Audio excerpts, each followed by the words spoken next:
What's up, YouTube? So, I've been thinking a lot about the word anticipation in combat. Just to simplify things, imagine combat happening in two ranges. So you have too far away that you can't touch the person, or close enough that you can touch them. So in the first distance, when you're too far away, anticipation has to deal with your eyes mostly, right? Being able to recognize patterns, pattern recognition, understanding body mechanics, knowing that the human body can only move a certain way to be able to throw punches and kicks, right? A person can pretend like they're going to throw a punch and instead they throw a kick or a punch to a jab to a hook or something like that. That really only happens from a long distance range. In terms of body mechanics, you kind of have to understand how the body works and what combinations are actually possible that are efficient enough to be executed. It's going to be hard for someone to throw a knee leaning back and then immediately do like a front flip or something, right? Mechanically, it can be trained and it can become proficient, but it's not a very likely scenario that you're going to run into in your daily fights to the death, right? So the more you train combinations, the more you're going to be able to recognize patterns and see, let's say, a hip movement means this kick, a shoulder movement means this punch, etc., etc. So you're able to kind of anticipate what type of strike your opponent is about to throw. On the other hand, in the close-up range, when you're able to touch your opponent, anticipation is about your sensitivity to what your opponent can do next based on their pressure and their intent on your limbs, right?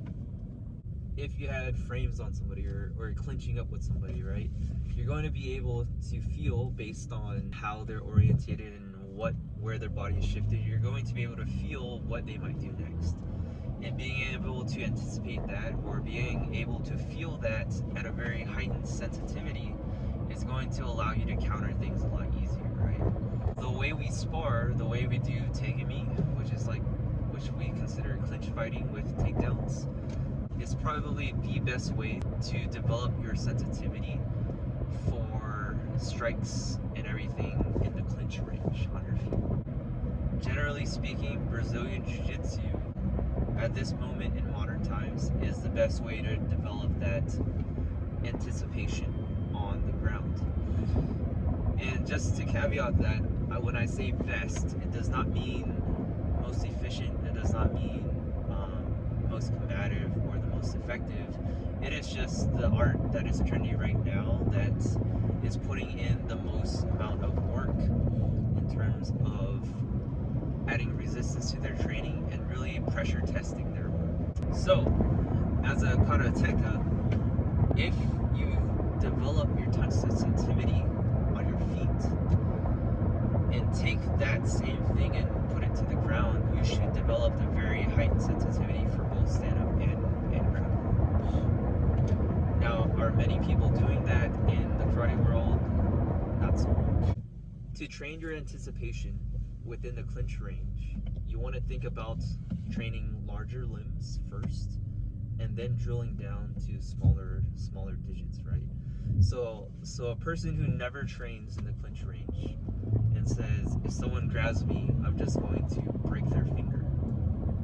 That is like the smallest digit, or their knuckle. That is the smallest digit to control.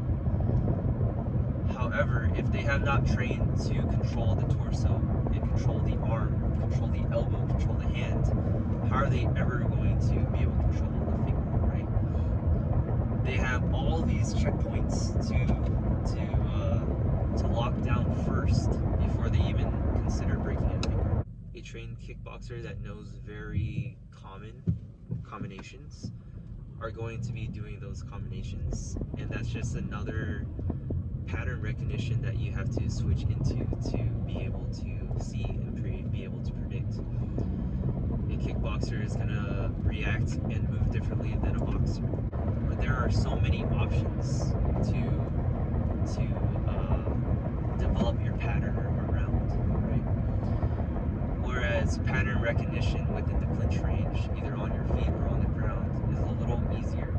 However, it's harder to develop a true mastery over that skill set. Since we're teaching kids now as well, it's harder to get them to punch and kick correctly You can put a child at age 4 and tell them to take somebody down. Their arms are forward, they're hunched over, they're trying to drive off of their feet. And it looks very natural, it looks very organic.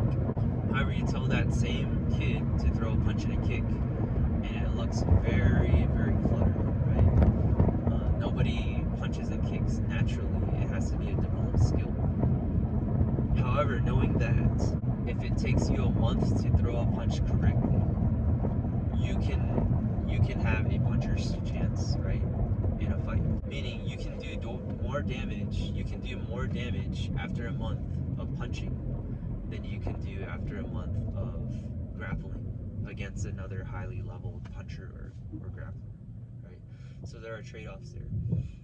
A very high-level grappler will have a very heightened skill set in terms of sensitivity within the clinch. However, it is very hard to have a very heightened skill set when a punch is going really fast at your face from a distance, right? That has to be based on your reaction time, your eyes, your ability to evade and move, and your awareness of that fist in flight. At the end of the day, just train.